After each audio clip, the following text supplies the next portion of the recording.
something you already know. The world ain't all sunshine and rainbows.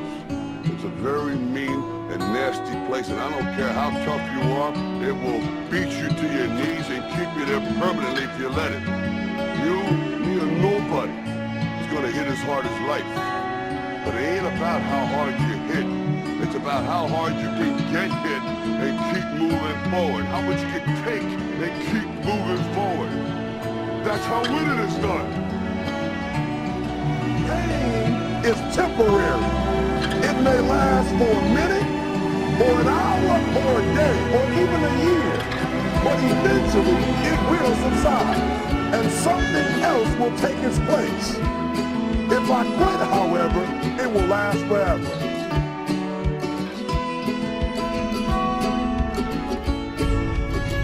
The margin for error is so small. I mean, one half a step too late or too early, you don't quite make it. 1/2 second too slow, too fast, you don't quite catch it. The inches we need are everywhere around us. They're in every break of the game, every minute, every second. You gotta dream. You gotta protect it. You can't do something themselves until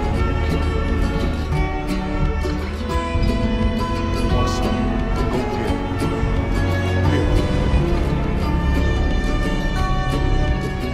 Be afraid to fail. You can't always win, but don't be afraid of making decisions. You have to believe that something different will come.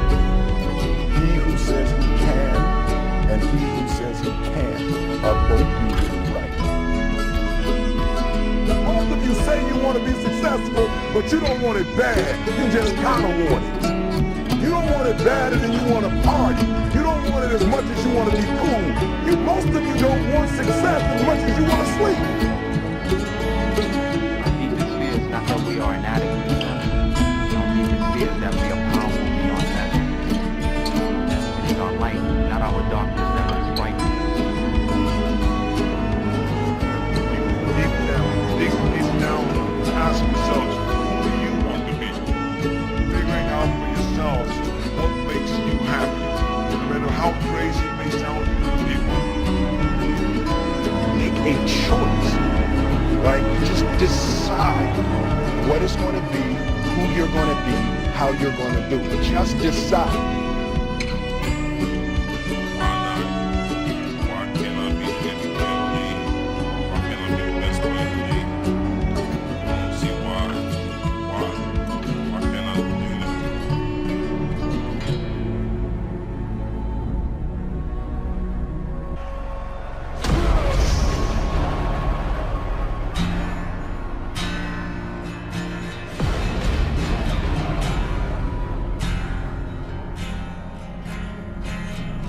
What did you say to the kid? It ain't about how hard you hit. It's about how hard you can get it and keep moving forward. How much you can take and keep moving forward.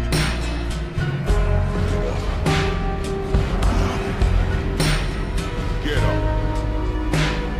And don't ever give up. We can stay here, get the shit kicked out of us, or we can fight our way back into the light. We can climb out of hell. 1 inch at a time. To be able at any moment to sacrifice what you are for what you will become. Most of you won't be successful because when you're studying and you get tired, you quit. I don't do well in math. You're right. You ain't never studied. I'm not good in writing because you ain't never written before. Talent you have naturally.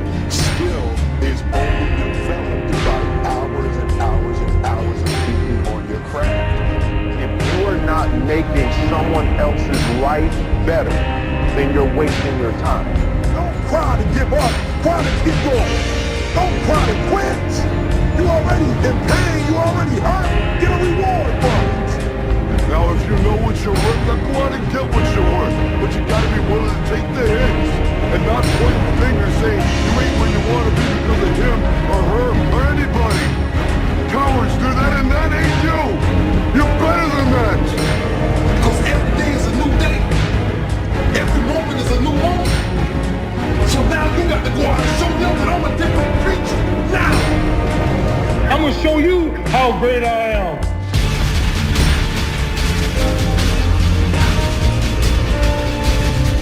The 17th chapter of St. Luke it is written, the kingdom of God is within man, not one man nor a group of men, but in all men, in you.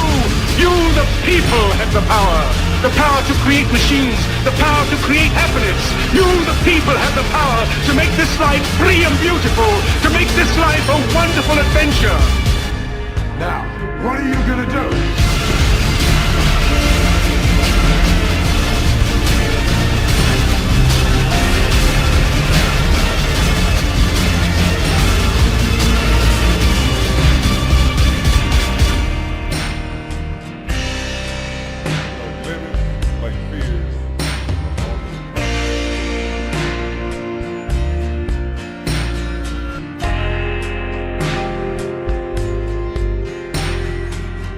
Limits 87% of Americans, and guess what? And they pray they don't get fired. That's no way to live. That's why you're here. You just said, you know what? No, I ain't going out like this. I'm telling you. And people think you're crazy, and you are. You gotta be crazy then. You got to be out of your mind. My favorite book said, let that mind be in you. You got to have another mind in you that says, I got this. This is my life. I own this. I'm gonna call the shots here. Nobody's gonna tell me how much I'm worth.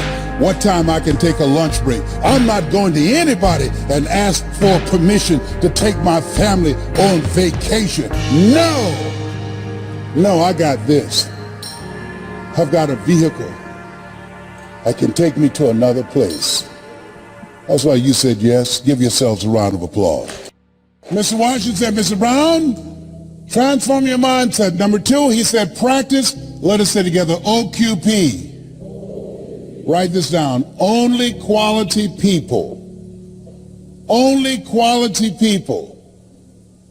You don't want everybody in your organization. You want only quality people. Here's something else he said. Mr. Brown, yes, sir. And this is what we're going to do in this presentation. That's called presentation power. He said, develop your communication skills, how you present yourself, how you sell yourself. He said, once you open your mouth, you tell the world who you are.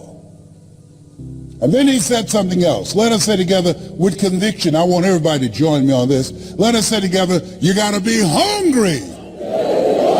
Say it again, you got to be hungry.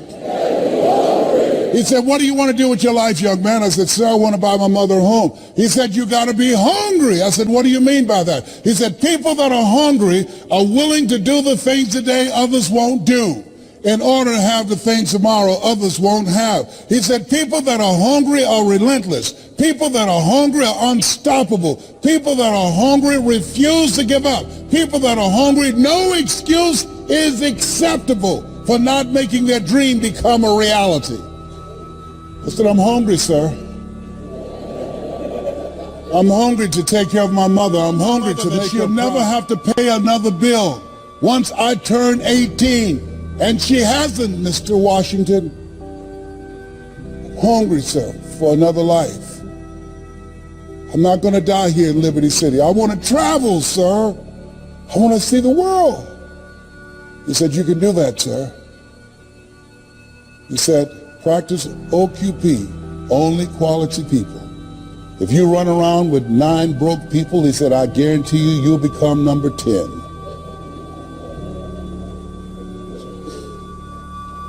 He said, work on your mindset. Listen to these audio programs I'm giving you every day. Lynn Turner, Dare to Be Great, every day. Dr. Norman Vincent Peale, Jim Rohn, every day.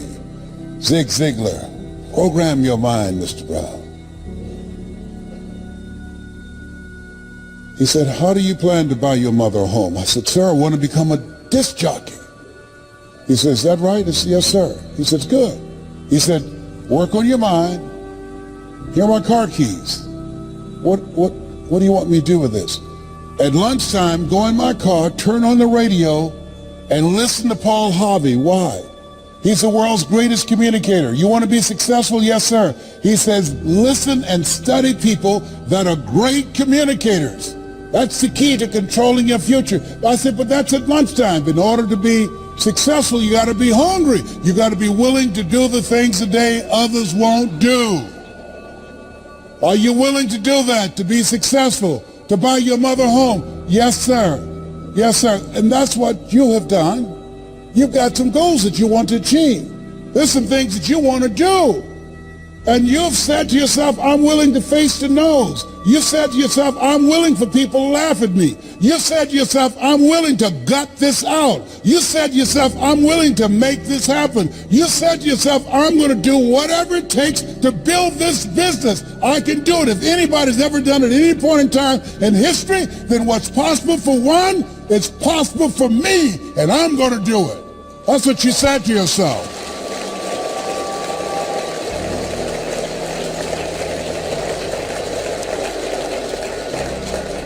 He said, listen to Paul Harvey every day. So you want to be a disc jockey? Yes, sir. He said, I want you to create your format. What will your personality be?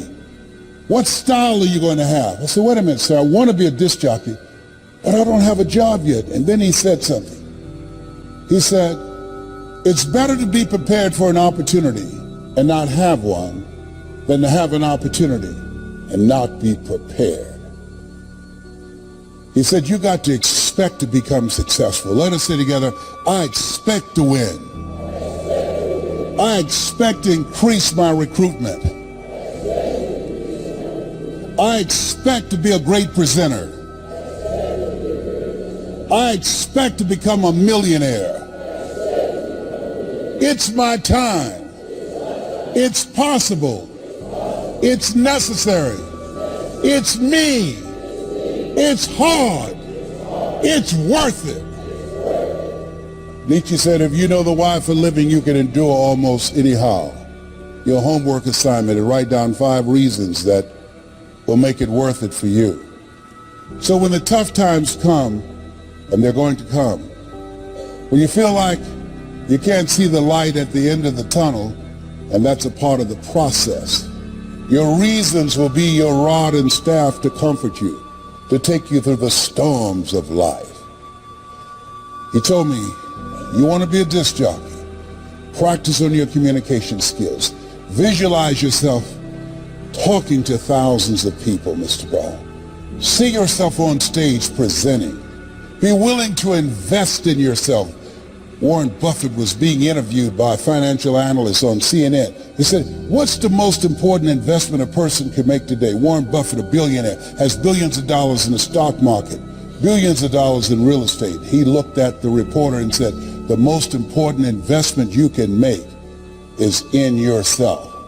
The reason you're here, the reason you invested your money, your time and energy and transportation and the room and all the costs in a so-called tough economy, because you have the mindset of a billionaire. You know, investing in yourself, you are your most treasured asset. Give yourselves a round of applause. Come on, bring energy level up.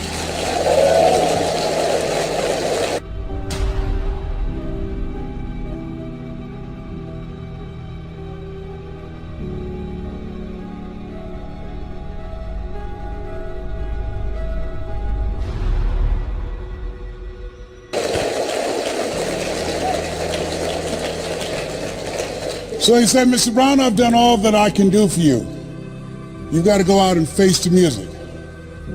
You go with the things I've taught you and make it happen. I went to WMBM radio station on Miami Beach. Milton Butterball Smith was the program director. Hello, Mr. Butterball. My name is Les Brown, sir. I'd like to be a disc jockey. He said, young man, you have any journalism in your background? No, sir, I don't. You have any experience in broadcasting? No, sir, I don't, but I practice every day. Let me audition for you. Let me show you how good I am. He says, no, we don't have any job for you. How many have been rejected? Raise your hands, please. I was devastated with rejection. I went back, Mr. Washington. I said, Mr. Washington. They said no. He said, don't take it personally. Most people are so negative, they have to say no 7 times before they say yes. He said, you got to be hungry. Go back again. I said, yes, sir. I went back again. Hello, Mr. Butterball. How are you, sir? My name is Les Brown, sir. I like to be a disc jockey. He said, I know what your name is. Weren't you here yesterday? Yes, sir. Didn't I tell you no yesterday? Yes, sir. He said, then why are you back today? I said, well, sir, I didn't know whether or not somebody was laid off or somebody was fired, sir. Don't want to laid off or fired. Now get on out of here. I came back the next day, talking loud, looking happy, like I was singing for the first time. I said, hello, Mr. Butterball. How are you? My name is Les Brown, sir. I like to be a disc jockey. He said, I know what your name is. Weren't you here the last 2 days? I said, yes, sir. Didn't I tell you no the last 2 days? I said, yes, sir. He said, then why are you back today? I said, sir, I didn't know whether or not someone got sick or someone died, sir. He said, no one got sick or died. No one was laid off or fired. Now don't you come back here again. I came back the next day, talking loud, looking happy, like I was singing for the first time. I said, hello, Mr. Butterball. How are you? He looked at me with rage. He said, go get me some coffee. I said, yes, sir.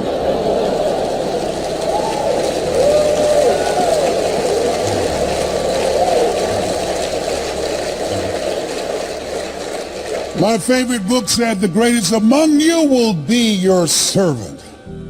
So I became the errand boy for the disc jockeys. I was serving them. I'd go get their lunch and their dinner, and I'd come in the control room, watching them working the control room knobs and switches, knowing my time will come. Let us say together, my time will come, when I'll be a top producer, and when I'll come up on stage and they call my name because of my accomplishment. My time will come because I'm going to put forth the effort. And so on the weekends when the disc jockeys would come out to the parking lot, the cars would be clean inside out. I said, hey, who did this? I did, sir. How much do you charge, young man? Oh, nothing, sir. I just wanted to help out. Write this down. Build relationships. Build relationships. Give before you ask people to come into your business. Find some way to compliment them. Talk to them, ask them questions. Find out what's important to them, what's stressing them out, what keeps them up at night, what drives them, what they value. Don't advance with the business. People do business with people they know, like, and trust. That's why you want to tell the story and ask key questions. You want to be strategic and experiential. Write this down. You have an energy signature. People are feeling you out. They're listening to you. They're watching you. And so he said, look, here are my car keys, young man. Donna Ross and the Supremes are coming to town, the Four Tops and the Temptations. I want you to pick them up at the airport and take them to the Fontainebleau Hotel on Miami Beach. It is my pleasure to serve you, sir. I would drive these entertainers all over Miami Beach in the disc jockeys' big long Cadillacs. I didn't have any driver's license, but I'd drive it like I had some. Then one day, it's a Saturday afternoon, a disc jockey by the name of Rockin' Roger was drinking while he was on the air. Rockin' Roger got so drunk, he could not complete the show. He began to slur his words. He's about to fall off the chair.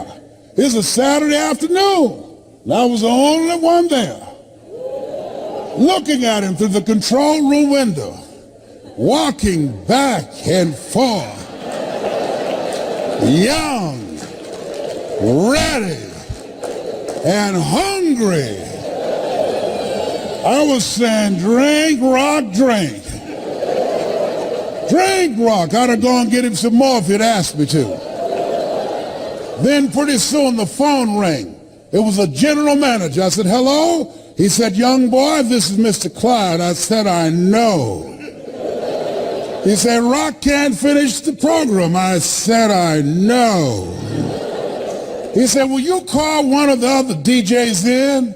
I said, yes, sir. I hung the phone up and said, now he must think I'm crazy.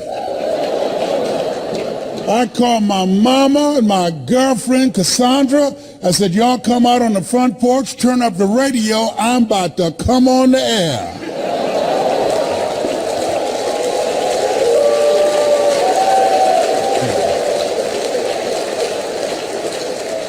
I waited for about 20 minutes and I called him back. I said, Mr. Klein, I can't find nobody. He said, young boy, you know how to work the controls? I said, yes, sir. He said, go in there and segue the records, but don't you say nothing here. I said, yes, sir. I couldn't wait to get old Rock out of the way.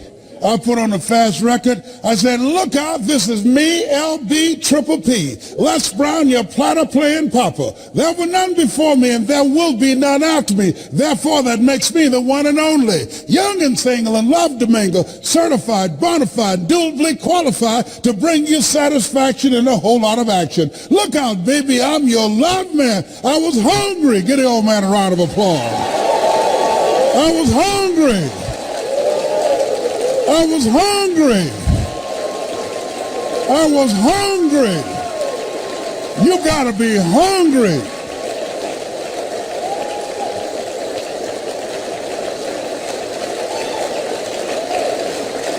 Shake someone's hand on your right and left and say, you gotta be hungry. Do that right now.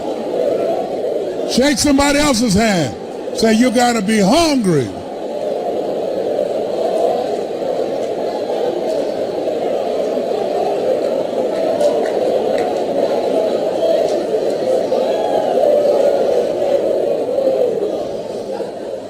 People that are hungry believe if you do what is easy, your life will be hard. But if you do what is hard, your life will be easy.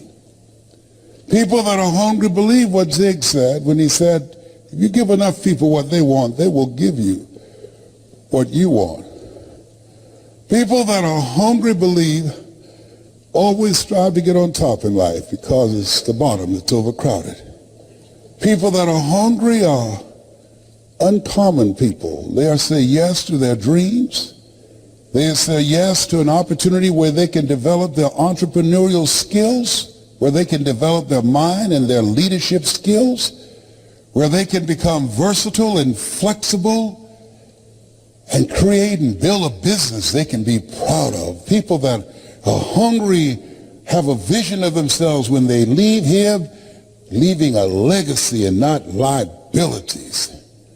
People that are hungry understand that most people die at age 25 and don't get buried till they're 65 because they're not willing to take a chance on themselves. People that are hungry are a rare breed. They're risk takers. I don't know what you want to do. Seemed like yesterday when I was the new kid on the block. Now at 68, I'm the old timer. I used to think people in their 40s were old. Now I'm 68, I feel like I served at the Lord's Supper. And I know I look young for 68 because I used mascara to cover my gray hair. I was over there asking Maria. I said, Marita, can you have any of this mascara? She said, oh, you look just fine. My kid said, Daddy, you look distinguished with your gray hair. I said, 68, I'm not trying to look distinguished. I'm trying to look young. I got to tell you this story. Don't tell anybody, please. I gave this speech at the Georgia Dome. And after I finished, it's called It's Not Over Till I Win. And after I finished, somebody came back and said, Mr. Brown, I know you're tired, and our speaker canceled. Do you have enough energy to do another program? I said, no, I'm tired. Said, we can pay your full fee of $25,000. I said, the Lord is able.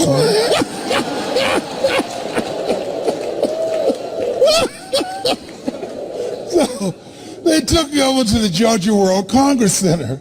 And it was an intimate setting. People were very close to the stage. So I looked in the room, and then I went in the restroom and got my little Mademoiselle mascara out to cover my grain, you know, have a mustache and everything. So I came in the room. The lady wanted everybody to know that she knew me. So she said, there he is, Les Brown. I came up on the stage. She holds her cheek out for me to kiss it. I kissed her on the cheek and left this big black smudge on her face. I said, oh my God.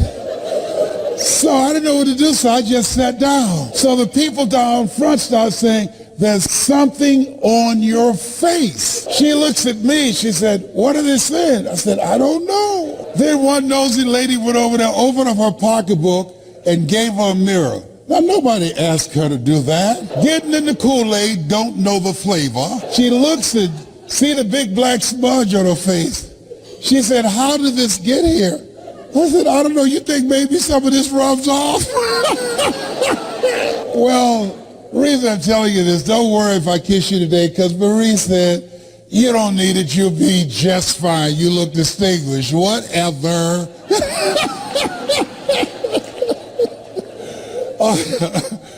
How many of you like to learn how to improve your presentation skills? Raise your hand.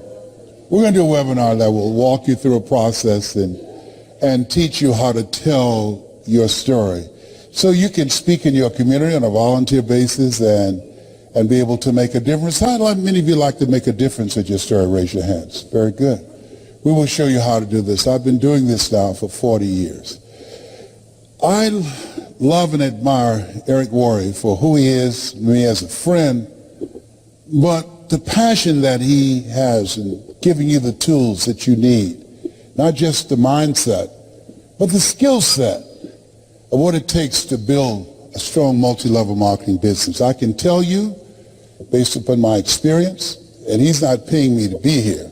He's got a blue light special going on up in here. This is my friend that I love him. There are few people who can call me, and I'll get on a flight and only had 4 hours of sleep to come in to speak. I was very subdued and conservative today, but I love and admire him. I'd like to leave this with you.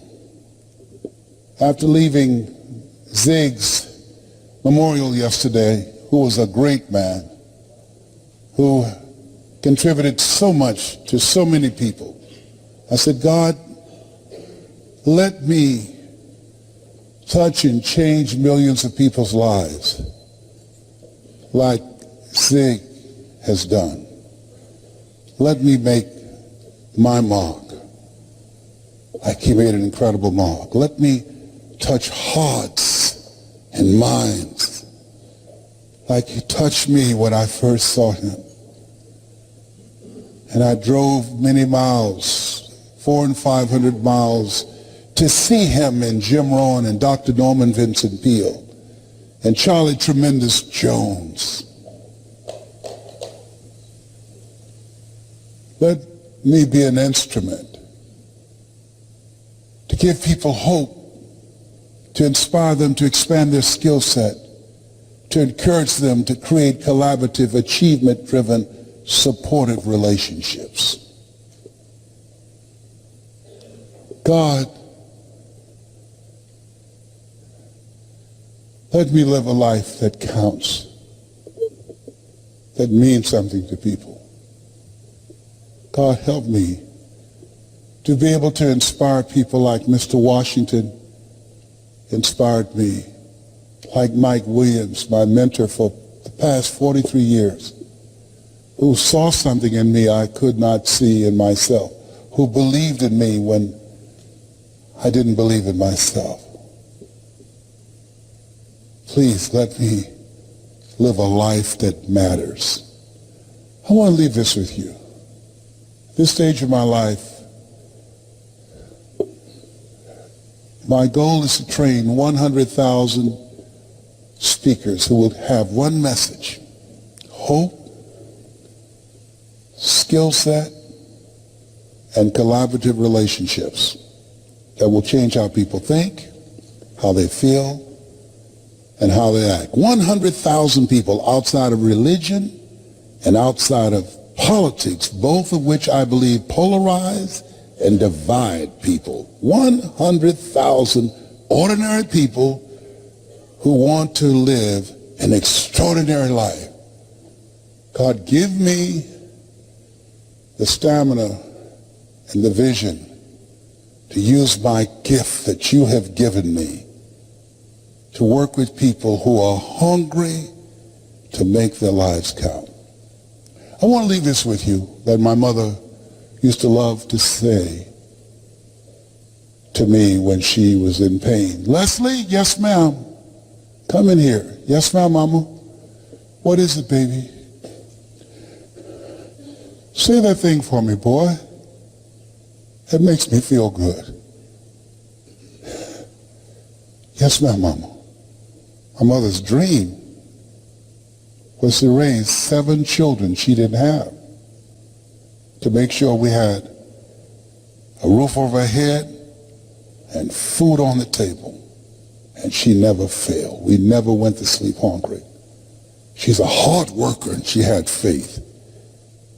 I remember the first home I bought her in, this home she saw. I said, Mama, how you like this? She said, if I lived in something like that, I would feel like Mrs. Rockefeller. She didn't know I had planned to get that home for her. I purchased the home and I said, Mama, I think I know the people who live there. You do? I said, yes, ma'am. I said, I'm going to stop in and say hello. And I drove there and I opened the door. And she got out, and Mama at that time, around 76, she held my arm and we were walking toward the house. She looked at how beautiful this house was. She said, Leslie, you sure you know these people? Yes, ma'am, Mama, I do. And we got to the door. And I couldn't hold it anymore. I reached in my pocket, I took the key out, and I put it in the door. I said, Mrs. Rockefeller, this is your home. She said, Leslie, what are you talking about? I said, Mama, I bought this for you. I pushed the door open. She stuck her head in the door. She said, anybody home? I said, no, Mama. Nobody's here. This is yours. It's fully furnished. Multi-level marketing made that happen. This is going to happen for you. It's already happened for some of you. Mama has since passed. She was born on November the 6th, just like Zig. I remember her walking around the house looking and said, thank you, Jesus. Thank you, Jesus. And Leslie, you were such a problem kid. You were so crazy. I said, I know, Mama, but I'm rich now.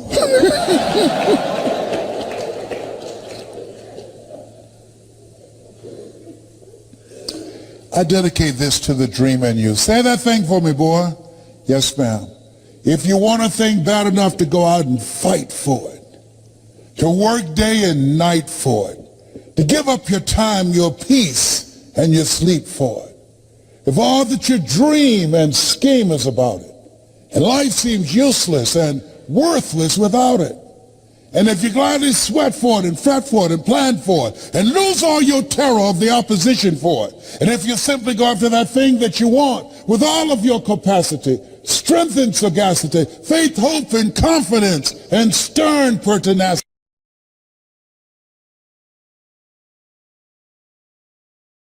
people go to